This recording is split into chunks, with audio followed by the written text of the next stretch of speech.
Pemirsa, kita akan masuki kabar Nampa-Nambayan. Dalam sepekan ini, musibah kebakaran tidak henti-hentinya melanda Banjarmasin. Bahkan dalam sehari ada sampai 3 kali si jago merah terjadi di kota Seribu Sungai ini. Kali ini api kembali berkobar di kawasan Jalan Saka Permai, Gang Muntazah, Banjarmasin Tengah.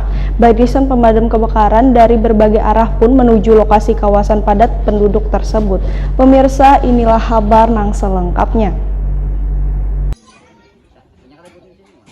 Dalam sepekan ini musibah kebakaran kereda henti-hentinya melanda Banjarmasin, bahkan dalam sehari ada sampai 3 kali si jago merah terjadi di kota Seribu Sungai ini. Kali ini api kembali berkobar di kawasan Jalan Saka Permai, Gang Muntazah, Banjarmasin Tengah, beisukan Kamis 29 April 2021. Barisan pemadam kebakaran dari berbagai arah pun menuju lokasi kawasan padat penduduk tersebut. Api berhasil dipadamkan setelah BPK warga berjibaku kurang lebih 1 jam.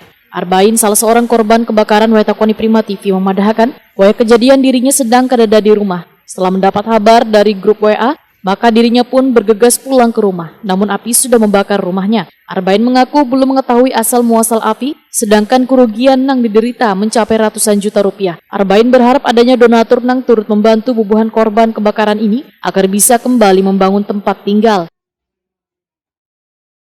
Belum mendapat informasi yang kurang jelas ya tentang asal kebakaran dan juga sumber api. Tapi yang jelas saya baru datang ke sini pada sekitar jam 9.30. Setelah dapat informasi dari grup bahwa telah terjadi kebakaran di Jalan Haji Kadri, RT 3. Kebakaran yang terjadi masih di Baisukan Hari, menghanguskan 4 buah rumah dan 2 diantaranya rusak berat.